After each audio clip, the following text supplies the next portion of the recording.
Hey fam, hope you're all doing well. So I got some cool things I wanted to share with you about Thomas Jefferson that I learned from this book. So this is around the 1780s. He's in France, and he pretty much is going around procuring things for everyone he loves. Abigail Adams, John Adams, his own family, quite a lot of people. So one thing the author noted was how gardening really was having an awesome influence on helping Jefferson stay very well focused and feel like at home. Because remember, at Monticello, he had a garden and he grew Indian corn and he had good food, right? So he's in France, and so he's still keeping up that hobby, keep himself sane. And there was an interesting quote here that I wanted to read to you that's from Jefferson.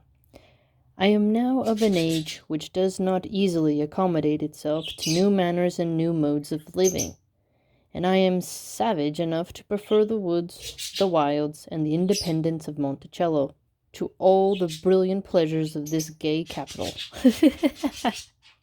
So I like it because it's like he prefers the rural than the city area, basically.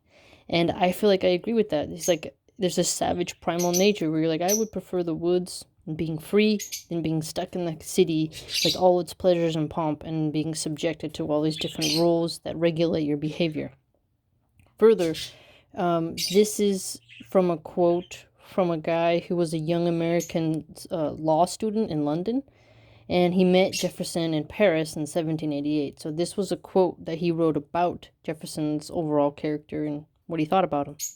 Quote, I observed that although Mr. Jefferson was the plainest man in the room, and the most destitute of ribbons, crosses, and other insignia of rank, that he was the most courted and most attended to even by the courtiers themselves, of the whole diplomatic corps.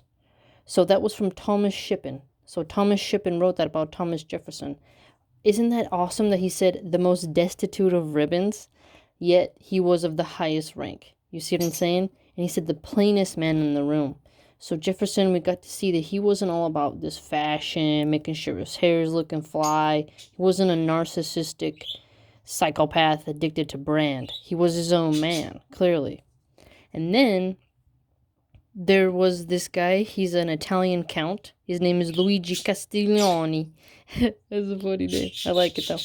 He had something to say about Mr. Jefferson as well when he met him. He says, Mr. Jefferson is a man of about 50 years of age, lean and of serious and modest appearance. His uncommon talents are not readily visible at first encounter, but as one talks with him about the various subjects in which he believes himself to be informed, he very quickly gives evident proof of his judgment and application. That's a pretty awesome compliment from an Italian count. I think that was something we all can learn from, though. Don't judge people on their first appearance. Right? You get to talk to them, get to see their interests, discover their passions, and they'll show you who they are. Judge them by what they consider themselves to be well informed about, not by what they wear.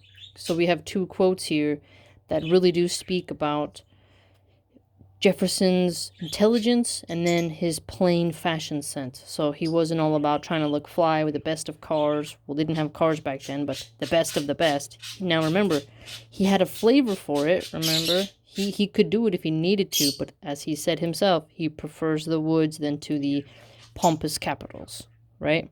So we learned even more about Jefferson's overall demeanor and character, and he's very relatable and remarkable.